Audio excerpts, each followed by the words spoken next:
para discutir um pouco de como funciona o processo de aprendizagem e ensino dentro de sala de aula. Nós vamos conversar agora então com o professor e escritor Gabriel Chalita. Gabriel, muito obrigado pela sua entrevista. Primeira coisa, eu gostaria de saber de você como que você avalia a educação aqui no Brasil, como que você avalia esse processo da educação aqui no Brasil? Acho que a gente pode olhar sobre duas perspectivas, né? Uma perspectiva é dizendo que o Brasil ainda está muito atrás de países que conseguiram um salto de qualidade na educação. Então a gente vê hoje o que aconteceu com a China, por exemplo, que é o país que, segundo o PISA, que é um instrumental que mede a avaliação em vários países do mundo, está em primeiro lugar. O que aconteceu com a Coreia do Sul, que não é tão... não faz tanto tempo, Finlândia, o Brasil está muito atrás disso, né? Esse é o lado, assim, é olhar e falar, ainda há problemas de analfabetismo funcional, ainda há problemas na relação de sala de aula, ainda há problema com ausência de professores, então nós temos muitos problemas a serem enfrentados, mas há um outro lado, uma outra perspectiva, que é mostrar que o Brasil melhorou perto do que era há alguns anos atrás. Quando a gente falava que a escola pública, por exemplo, ela tinha muita qualidade, mas para a escola pública ia uma parcela muito pequena da população. Hoje nós temos a universalização do ensino fundamental no Brasil, né? Então isso foi um grande avanço, fazer com que todas as crianças tenham direito, tenham condições de estudar. Há um crescente número de jovens indo para as universidades. Se você perguntar em qualquer lugar com jovens universitários, né, quem tem pai com formação universitária, mãe com formação universitária, a maior parte não tem. Muitos desses jovens que estão na universidade hoje, eles são os primeiros das suas famílias a chegarem numa universidade. Então mostra que já há algum avanço, né? Eu não gosto de ter essa perspectiva só pessimista e falar, mas tem criança que não aprende, tem adolescente. É que a educação era muito ruim. Então a gente já deu passos nessa melhoria, mas falta muito, né? Sim. A gente vê hoje muito avanço tecnológico, mesmo aqui no Brasil, muita tecnologia já presente. Isso ainda não está tão forte dentro das escolas. Você acha que isso pode, de certa forma, atrapalhar a aprendizagem dos alunos? Poderia ajudar se fosse mais presente em sala de aula? Eu sou favorável à tecnologia na sala de aula, acho que a tecnologia veio para ficar. Eu me lembro que as tecnologias elas são muito novas. Eu lembro do debate antigamente se aluno podia usar calculadora ou não. E eu era um dos educadores da época que dizia assim, não dá para proibir essas coisas, né? Daqui a pouco a gente vai desenvolver projetos, por exemplo, eu dou aula no doutorado, os meus alunos podem usar celular. E eu faço com que eles desenvolvam uma série de pesquisas pelo celular, utilizando o celular. Então a tecnologia, ela é um instrumental importante. Ela não é o decisivo, o único, né?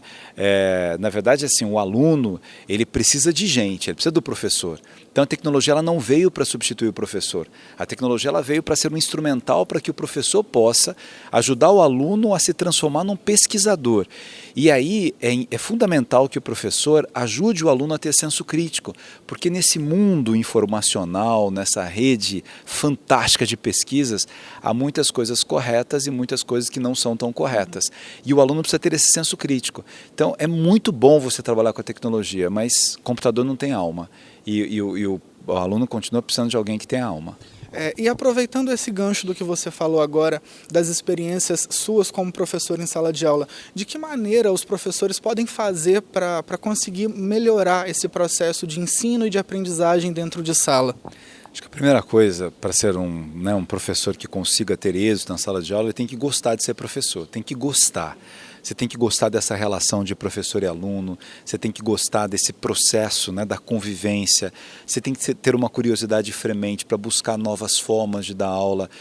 Hoje as pessoas falam assim, o aluno ele é muito disperso, porque o aluno vem de uma geração que está, né, o Twitter... em poucos caracteres você tem que dar uma mensagem, ele não tem a disciplina que ele tinha em tempos atrás, né? Antigamente entrava um professor na sala de aula, os alunos levantavam, respeitavam mais. Aí você diz assim, esses alunos são piores hoje do que ontem? Não são piores nem melhores, são diferentes. E nós hoje, professores, temos que compreender essa diferença e fazer com que a nossa aula seja agradável, seja envolvente. Eu sempre digo que a palavra saber e sabor tem a mesma origem, então saber tem que ser saboroso. O aluno tem que sair da minha aula e falar assim, nossa, que aula legal, pena que acabou. E não o contrário. Ai, que bom, não aguentava mais, né? para isso, nós professores temos que nos reinventar. A gente tem que ressignificar a forma com que a gente trabalha com a educação, com a sala de aula, né? E isso é constante. Eu trabalho na área de direito, por exemplo, às vezes você tem um bom juiz, um bom promotor, um bom delegado, não significa que ele será um bom professor na faculdade de direito. Ele tem que ser um bom professor. Como você pode ter um pianista maravilhoso, não significa que ele seja um bom professor de piano. Então, a docência, ela requer uma ciência própria, um cuidado próprio, né? Como é que eu consigo olhar para os meus alunos, envolver todos esses alunos, saber que cada um é de um jeito. O processo da homogeneização não acontece na sala de aula, os alunos são diferentes, são heterogêneos, né? E eu preciso dar conta disso, né? Envolver esses alunos para que eles gostem do conhecimento, para que eles se apropriem desse conhecimento e para que eles cresçam pessoalmente e profissionalmente. Então, essa multitarefa, esses alunos multitarefas, então, na sua visão, isso não é um problema, isso é uma característica da geração que os professores precisam aprender a lidar melhor com elas. Guimarães Rosa dizia que a gente não pode viver de lamúrias e queixumes, né? Se nós professores ficarmos olhando assim, mas é um problema, hoje é mais difícil, o aluno está assim, o aluno está assado, a gente não faz nada. Então você tem que, exatamente o que você falou, são características, essa geração é assim e eu tenho que saber trabalhar com essa geração. Quem começou a dar aula há algum tempo se acostumou com outro tipo de aluno, mas os alunos vão mudando e vão mudando ano a ano, né? E compete a nós desafiarmos esses alunos. Por exemplo, antigamente um professor bom era aquele que trazia novidades de informação para a sala de aula. Hoje, muito provavelmente, os alunos terão muito mais informações do que os professores. Então, o grande professor não é aquele que traz informação, mas é aquele que instiga o aluno a transformar a informação em conhecimento, a trabalhar com a informação, a perceber uma utilidade nessas informações, a ter autonomia, a ter senso crítico para isso, né? Então, na verdade, assim, é um ofício maravilhoso, né? A gente está começando o mês do professor, mês de outubro é o mês do professor, e eu digo que o professor, ele tem a generosidade como matéria-prima do seu ofício, né? Você dá o que você é e o que você sabe para os seus alunos, você é generoso na troca de ideias, de conceitos. Então, o professor ele tem que ter essa compreensão. É fácil ser professor? Não é. É uma profissão fascinante, porque você trabalha diretamente com seres humanos e ajuda esses seres humanos a perceberem as janelas de possibilidades que há na vida deles, mas para isso exige um esforço cada vez mais complexo, né? Com certeza. E para a gente encerrar, então, queria que você deixasse uma mensagem para os professores que estão acompanhando essa nossa entrevista aqui para o Caderno. Eu queria que você deixasse, então, uma mensagem para esses educadores do nosso Brasil. Olha, eu tenho o maior orgulho de ser professor. Eu comecei a dar aula no estado, lá em São Paulo, né, no meu estado, com 15 anos de idade, dando aula de matemática. Nunca saí da sala de aula, às vezes estou em alguns cargos públicos, vou e volto nesses lugares.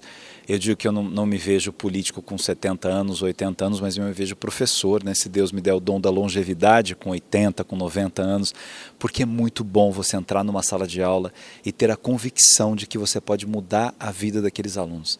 Você pega alguns alunos mais tímidos, mais fechados, alguns alunos um pouco violentos, né? Assim, tem de tudo numa sala de aula e você vai percebendo, né, qual um escultor mesmo, que você vai dando forma, vai transformando, vai lapidando, né? Vai ajudando esse aluno a ser melhor e vai se lapidando também. A gente vai dando autorização para que os alunos nos ensinem. Então é uma troca muito agradável. Então a você, professora, professor, olha, saiba que você escolheu um ofício lindo, que é penoso, que é trabalhoso, mas a gente mexe com o ser humano, né? Professor vem disso, a palavra, né? É professar. Apesar de todos os problemas, nós professamos a fé no ser humano e a gente não desiste das pessoas em nenhuma circunstância. Chalita, muito obrigado pela entrevista, viu? E você que está acompanhando esse vídeo no E-Caderno, continue ligado porque a gente tem sempre mais conteúdo para você.